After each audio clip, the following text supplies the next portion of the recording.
Ya, dengan keinginan Kapolri baru ini, Pak Kudri, restoratif justice, ibaratnya mungkin kasus-kasus ini ya mediasi lah. Ya. Begitu Pak?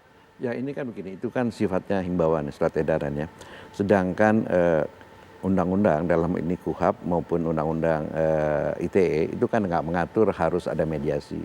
Ya jadi himbauan Kapolri itu kan sebenarnya karena dahulu banyak, bukan dahulu beberapa saat yang lalu banyak pihak publik meminta supaya undang-undang ITE mengenai pencemaran nama baik dan sebagainya pasal 27 lah itu dicabut. Nah, tapi sementara itu sedang dipelajari untuk mencabut undang-undang kan. Nah, waktu itu dihimbau coba mediasi gitu loh. Nah, kalau misalnya prosedur mediasi itu tidak bisa tercapai, ya akhirnya kan melalui prosedur yang biasa lagi.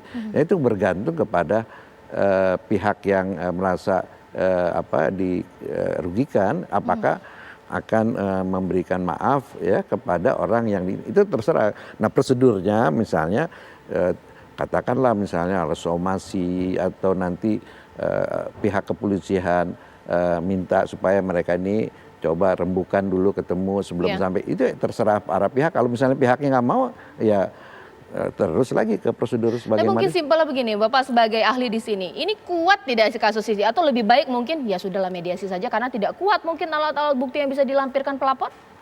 Ya ini kan sangat relatif ya, apakah ini kuat atau tidak kuat. Tapi faktanya itu ada. Sekarang kan masalah pembuktiannya aja kan. Nah pembuktian itu kan tidak harus ada hard evidence gitu ya. Misalnya itu saksi atau kan kita ada scientific proving gitu ya. Pembuktian secara ilmu pengetahuan itu kan bisa juga. Apalagi yang saya katakan tadi dalam ini ada kelihatannya ada komunikasi, kecuali nggak ada komunikasi. Dan yang prinsipnya saya katakan setiap kalimat itu kan ada SPO, subjek, predikat, objek. Dan cari objeknya. Sekarang subjeknya ketahuan apa ini, predikatnya apa, tinggal objeknya yang ini. Saya kira sih nanti ahli bahasa ya. Jadi kan ada teks dan konteks gitu loh. Baik, Mas Fat, kalaulah memang ini dilaporkan konsekuensinya harus punya alasan dan juga hal-hal yang dilampirkan cukup kuat. Nah, siap tidak atau mungkin lebih baik ya sudahlah mediasi saja, memberikan maaf saja kalau memang yang bersangkutan mau minta maaf, mau nggak dimaafkan? Iya Mbak, pertama kita perlu sampaikan gitu ya, publik juga bisa melihat langsung di media sosial, di Twitter, di Facebook, di Instagram. Pertama, yang kami lakukan terhadap yang relatif itu tadi, kalau yang sudah jelas kita langsung menempuh langkah hukum karena sudah terang benderang, jelas ada subjeknya, kemudian juga buktinya sudah jelas, itu sudah satu hal, video misalnya. Nah yang relatif ini sebetulnya kami juga sudah menunjukkan bahwa minta klarifikasi, tolong diklarifikasi. Bahkan saya pribadi juga meminta bertemu. Tetapi yang ada alih-alih klarifikasi malah muncul serangan-serangan yang lebih sifatnya personal gitu ya kepada pribadi, bisa dicek langsung oleh masyarakat. Jadi sebetulnya apakah ini akan diteruskan atau tidak, ya ini tentu saja pertama-tama kami mau menempuh jalur itu. Tapi juga yang kedua, kalau memang ada upaya kesengajaan untuk memecah belah publik, memframing, mengkategorisasi ke dalam kelompok tertentu, nah kami ingin memberikan juga satu pembelajaran kepada publik bahwa jangan main-main gitu ya dengan pencemaran nama baik, dengan fitnah di publik karena ada konsekuensi hukumnya.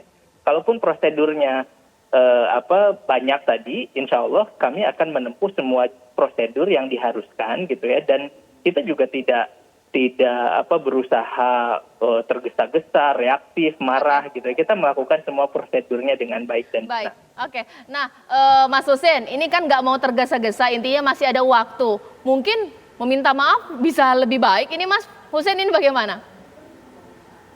Ya kalau masalah ya kita menghormati surat edaran Kapolri ya, restoratif justice itu ya. Menurut saya sih nggak ada salahnya untuk didamaikan.